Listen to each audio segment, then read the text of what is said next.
Bonjour à tous et bienvenue dans l'invité de l'écho sur France 24. Nous sommes à Davos, rendez-vous des hommes et des femmes d'affaires, mais aussi des politiques.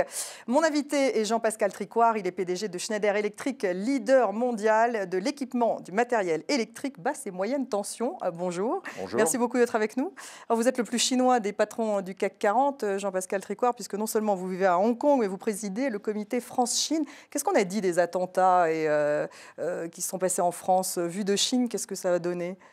Comme dans le reste du monde, ça a généré de l'émotion. Et puis, les gens veulent comprendre ce qui s'est passé.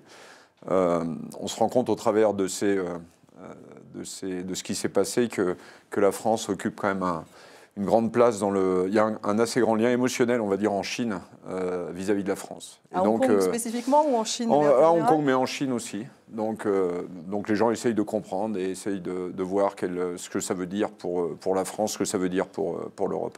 En tout cas, ça a eu un impact là-bas. Ça a été assez retentissant, ce que vous dites. Alors, Schneider fait une grande partie de son chiffre d'affaires. La Chine est le deuxième marché de Schneider Electric. Le taux de croissance chinois a été révisé à la baisse, 7,4%. Qu'en pensez-vous? Est-ce que ça risque justement d'avoir un impact sur vos activités là-bas? 7,4%, c'est un taux de croissance dont on rêverait à beaucoup d'endroits. Donc, c'est un ralentissement. C'est vrai que le Premier ministre chinois est venu d'ailleurs à Davos. Il a été très rassurant en disant notre croissance est plus saine. Et ça correspond finalement à l'application d'une politique qui avait été exprimée, de vouloir une croissance plus modérée, plus sociale, plus inclusive, plus environnementale. Donc, quelque part, la feuille de route est respectée. Pour nous, ce que nous faisons en Chine, c'est-à-dire fournir des technologies qui permettent d'équiper les villes, qui permettent d'équiper les usines, qui permettent d'équiper les centres de données informatiques. La Chine reste le pays central de l'urbanisation dans le monde. Ça reste un endroit où il y a beaucoup d'industrialisation, bien entendu, et beaucoup d'automatisation dans l'industrialisation pour rechercher des niveaux de qualité plus élevés. Et puis, c'est la plus grosse communauté Internet du monde, avec plus de 500 millions de personnes qui sont connectées à Internet. Donc, ça veut dire qu'on s'adapte à cette nouvelle phase du développement de la Chine. On va plus en profondeur, dans plus de villes chinoises. On est dans 300 villes chinoises. Qu'est-ce que ça signifie, plus de profondeur? Ça veut dire de passer de 80 villes à 300 villes. Ou dans lequel Schneider a une présence directe. Et puis on fait de Donc plus en plus... Donc vous ne ralentissez pas du tout. Il y a des effets sur les taux de croissance, mais notre investissement, la direction stratégique n'est pas influencée par cette espèce de trou qu'il y a dans la croissance chinoise et qui de nouveau était facile à prévoir puisqu'il avait été déclaré et anticipé par le gouvernement depuis quasiment 2 ans. Donc vous continuez en profondeur, vous dites. Est-ce que vous comptez sur la croissance américaine cette année? Parce que bien sûr, pour vous, il y a une vraie reprise aux États-Unis. Oui, bien sûr. Oui. Alors les États-Unis, c'est le premier marché de Schneider Electric, et même l'Amérique du Nord, avec des belles présences au Canada et au Mexique. Ce qu'on voit, c'est une activité aux US qui est très, très vivace, qui est très forte. Bien entendu, dans le domaine de la technologie. Là aussi, on fournit un système d'énergie, un système de numérisation. Dans le résidentiel et puis le secteur commercial qui commence à se redresser sérieusement de l'après-crise. Et puis dans l'industrie, parce qu'il y a des phénomènes de réindustrialisation qui se passent aux États-Unis. On dit souvent que c'est à cause de l'énergie. Dans notre secteur et pour nos clients, ce n'est pas toujours l'énergie, mais c'est le fait que les USA, après la crise, aient renégocié, pas branche par branche, mais même site par site, des conditions de productivité pour redevenir productif au niveau mondial. Et donc aujourd'hui, effectivement, on voit plus d'industrialisation, plus d'automatisation. En plus, il y a eu pendant quelques années une panne d'investissement quand même assez forte. Et donc, un certain nombre de nos clients se remettent à niveau. Et puis enfin, il y a le domaine de l'énergie quand même, dans lequel aussi on est un gros fournisseur de technologies d'automation et de distribution électrique. Et même si aujourd'hui le nouveau prix du pétrole va pousser... Justement, quel impact ça peut avoir, ce nouveau prix du pétrole, sur vos activités? Écoutez, nous, on est beaucoup positionné sur l'aval de l'oil and gas. Et a priori, cet aval de l'oil and gas devrait profiter d'un prix du pétrole plus bas. Voilà. Et puis la deuxième chose, c'est que nos solutions contribuent à amener plus d'efficacité, à limiter les pertes, à limiter les... Et donc, dans un moment où toute société va se trouver face au sujet de réduire ses coûts, on amène des solutions qui permettent justement de changer les choses. Mais avec une baisse du prix du pétrole, est-ce que ça ne remet pas en question justement l'investissement dans l'efficacité énergétique? Pas vraiment, non. Parce que d'abord, tout industriel a une obsession, c'est s'assurer que son business soit prévisible. Et donc tout ce qui est volatilité, le prix de l'énergie est par nature très volatile, est un problème dans son compte d'exploitation.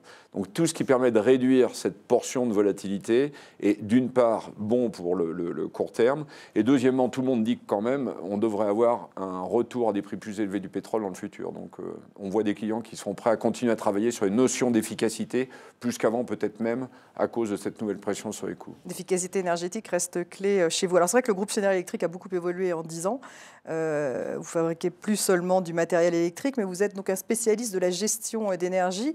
Vous parlez même donc de maisons intelligentes et de révolution digitale. Faut-il aller aussi loin dans la sémantique? C'est une révolution digitale. On n'est pas très bon en sémantique. On est plutôt bon à réaliser, enfin on essaye d'être bon à réaliser des choses et à faire. Donc cette révolution digitale, elle n'arrive pas que dans la maison. Je dirais même que la maison, c'est sans doute le dernier endroit où on amène ces technologies digitales. Mais aujourd'hui, ce que nous faisons, c'est connecter tous les éléments que nous fournissons à nos clients. Ça peut être sur un réseau électrique, ce qu'on appelle la smart grid.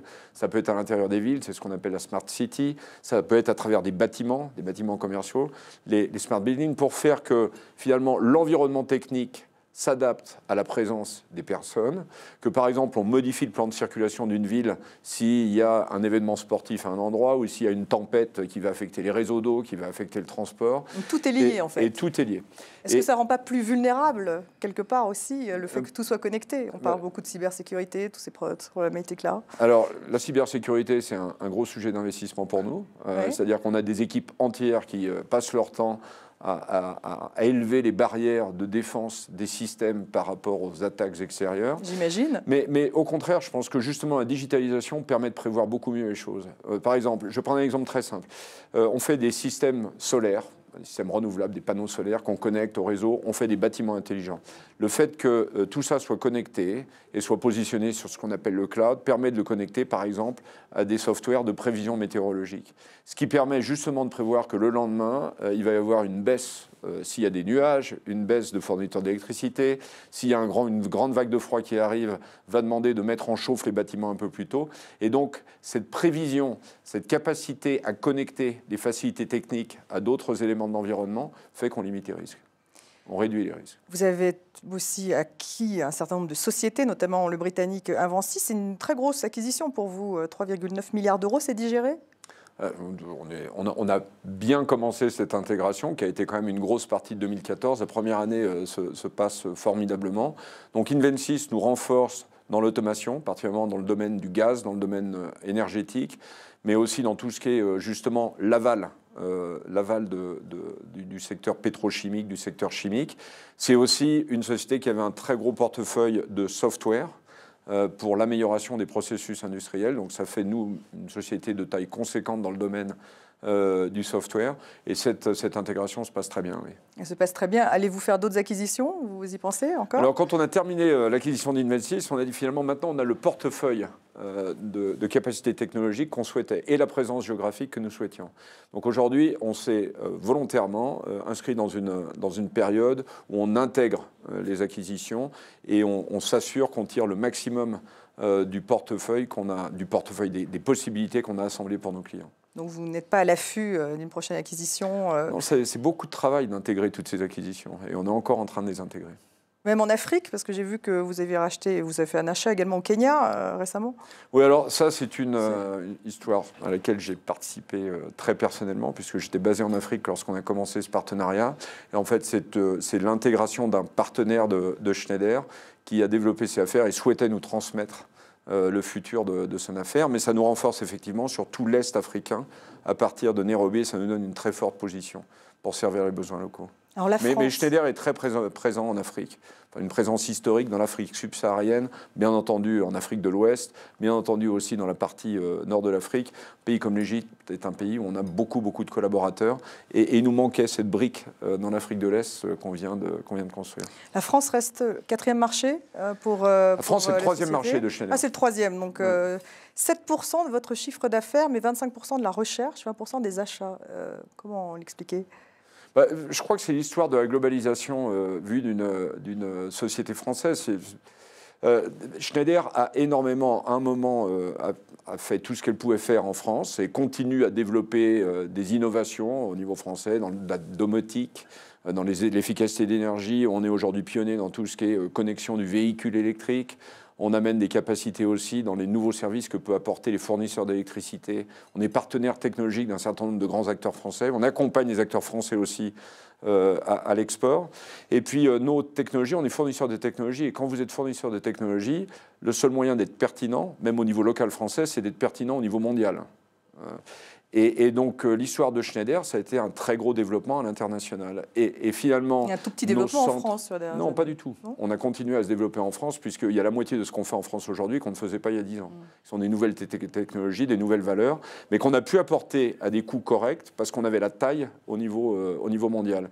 Et nos usines françaises, puisqu'on a 40 usines en France, nos centres de R&D en France, qui représentent 20% de la R&D mondiale, et puis beaucoup de partenaires qui sont les autres entreprises qui sont nos fournisseurs, bénéficient énormément de ce développement global. Mais c'est 7% du chiffre d'affaires, vous êtes basé à Hong Kong, il y a une partie de la direction qui s'est expatriée. C'est vrai qu'on se demande finalement en quoi Schneider Electric est français aujourd'hui. Bah écoutez, d'abord parce que je parle mieux français que n'importe quelle autre langue du monde, que notre instance de direction est quand même très largement française, et que pour alimenter, on est quand même passé en 2009 par une énorme crise, que je dirais beaucoup plus grosse dans notre secteur que n'avaient connu les générations précédentes de management. Et il a fallu aller chercher, pour alimenter nos usines françaises, pour alimenter nos centres de R&D qu'on a en France, il a fallu chercher de façon très proactive, très active, les commandes à l'extérieur. Et c'est ce qu'on fait. Et je pense qu'on fait notre travail. On fait notre travail d'être en face des endroits du monde qui sont en train de s'urbaniser, de s'industrialiser, d'être proche des centres où se développent les nouvelles technologies digitales pour continuer à rester compétitifs. Parce que nos clients français, tous les jours, nous mettent en concurrence avec le reste du monde.